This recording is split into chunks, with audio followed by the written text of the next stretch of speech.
King James Bible, the Lamentations of the prophet Jeremiah, chapter 3. I am the man that hath seen affliction by the rod of his wrath. He hath led me and brought me into darkness, not into light. Surely against me is he turned. He turneth his hand against me all the day. My flesh and my skin hath he made old. He hath broken my bones. He hath builded against me and compassed me with gall and travail. He hath set me in dark places as they that be dead of old. He hath hedged me about that I cannot get out. He hath made my chain heavy. Also when I cry and shout, he shutteth out my prayer. He hath enclosed my ways with hewstone. He hath made my paths over crook. He was in, he was unto me as a bear lying in wait, and as a lion in secret places. He hath turned aside my ways and pulled me in pieces. He hath made me desolate. He hath bent his bow and set me as a mark for the arrow. He hath caused his arrow of his quiver to enter into my reins. I was a derision to all my people, and their song all the day. He hath filled me with bitterness. He hath made me drunken with wormwood. He hath also broken my teeth with gravel stones. He hath covered me with ashes. And thou hast removed my soul far off from peace. I forgot prosperity, and I said, my strength and my hope is perished from the Lord. Remembering mine affliction and my misery, the wormwood and the gall. My soul hath them still in remembrance, and is humbled in me. This I recall to my mind, therefore I have hope. It is of the Lord's mercies that we are not consumed, because his compassions fail not. They are new every morning, great is thy faithfulness. The Lord is my portion, saith my soul, therefore will I hope in him. The Lord is good unto them that wait for him, to the soul that seeketh him. It is good that a man should both hope and quietly wait for the salvation of the Lord. It is good for a man that he bear the yoke in his youth. He sitteth alone and keepeth silence, because he hath borne it upon him. Putteth his mouth in the dust, if so be there may be hope. He giveth his cheek to him that smiteth him. He is filled full with reproach, for the Lord will not cast off forever. But through the cause of grief, yet he will have compassion according to the multitude of his mercies. For he doth not afflict willingly, nor grieve the children of men, to crush under his feet all the prisoners of the earth. Turn aside the right of a man before the face of the Most High. To subvert a man in his cause, the Lord approveth not. Who is he that saith, and it cometh to pass, when the Lord commandeth it not? Out of the mouth of the Most High proceedeth not evil and good. Wherefore doth the living man complain, a man for the punishment of his sins? Let us search and try our ways, and turn again to the Lord. Let us lift up our heart with our hands unto God in the heavens. We have transgressed and have rebelled. Thou hast not pardoned. Thou hast covered thou hast covered with anger and persecuted us. Thou hast slain, thou hast not pitied. Thou hast covered thyself with a cloud, that our prayers should not pass through. Thou hast made us as a offscouring and refuse in the midst of the people. All our enemies have opened their mouths against us. Fear and a snare is come upon us, desolation and destruction. My eye runneth down with rivers of water for the destruction of the daughter of my people. Mine eye trickleth down and ceaseth not without my intermission, till the Lord look down and behold from heaven. Mine eye afflicteth my heart, as all the daughters of thy city. Mine enemies chased me sore like a bird without cause.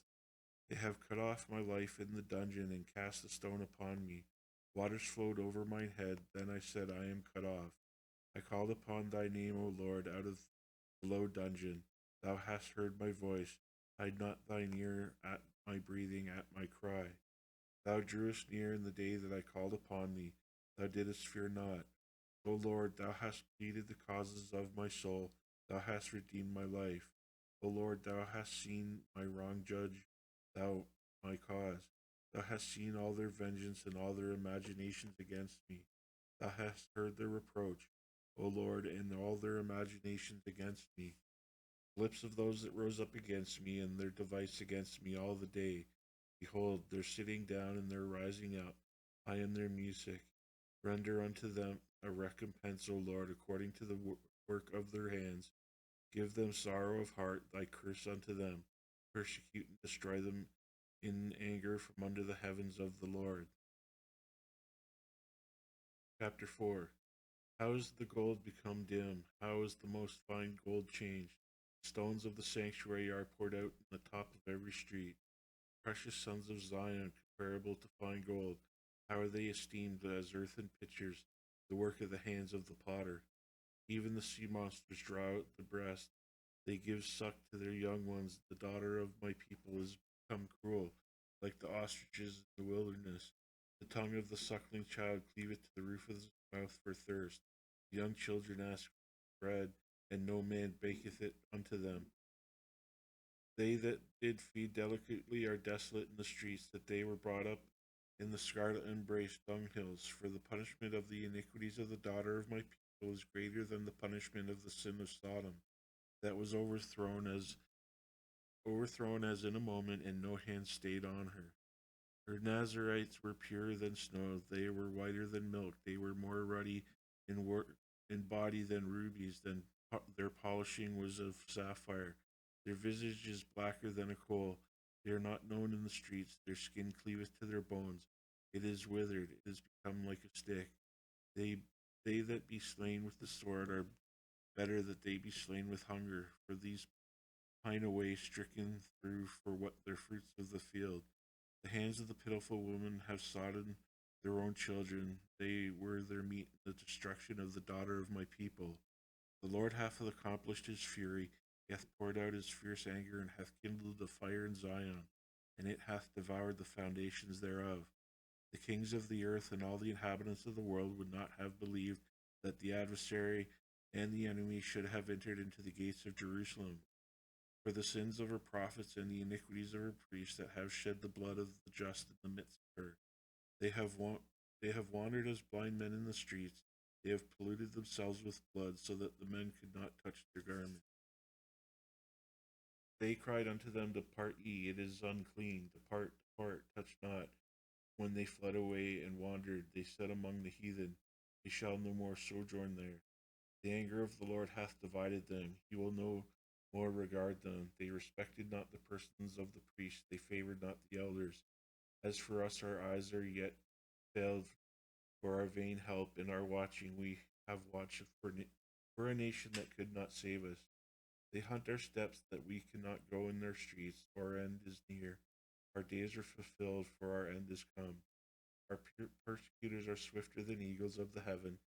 They pursued us upon the mountains. They laid wait for us in the wilderness.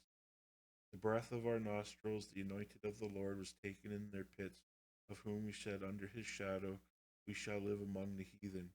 Rejoice and be glad, O daughter of Edom, that dwellest in the land of Uz. The cup also shall pass through unto thee. Thou shalt be drunken, shalt make thyself naked. The punishment of thine iniquity is accomplished, daughter of Zion.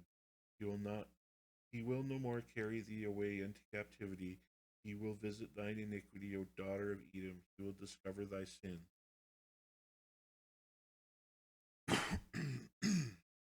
Chapter 5. Remember, O Lord, what is come upon us. Consider and behold our reproach. Our inheritance is turned to the strangers, our houses to aliens. We are orphaned and fatherless. Our mothers are as widows. We have drunken our water for money. Our wood is sold unto us. Our necks are under persecution. We labor and have no rest. We have given the hand to the Egyptians and to the Assyrians to be satisfied with bread. Our fathers have sinned and are not, and we have borne their iniquities. Servants have ruled over us. There is none that doth deliver us out of their hand. We got our bread with the peril of our lives, because of the sword of the wilderness. Our skin is black like an oven, because of the terrible famine. They ravished the women in Zion and the maids in the cities of Judah. Princes have hanged up by their hand. The faces of elders were not honored. They took the young men to grind, and the children fell under the wood. The elders have ceased from the gate, and the young men from their music. The joy of the heart is ceased. Our dance is turned into mourning. The crown is fallen from our head. Woe unto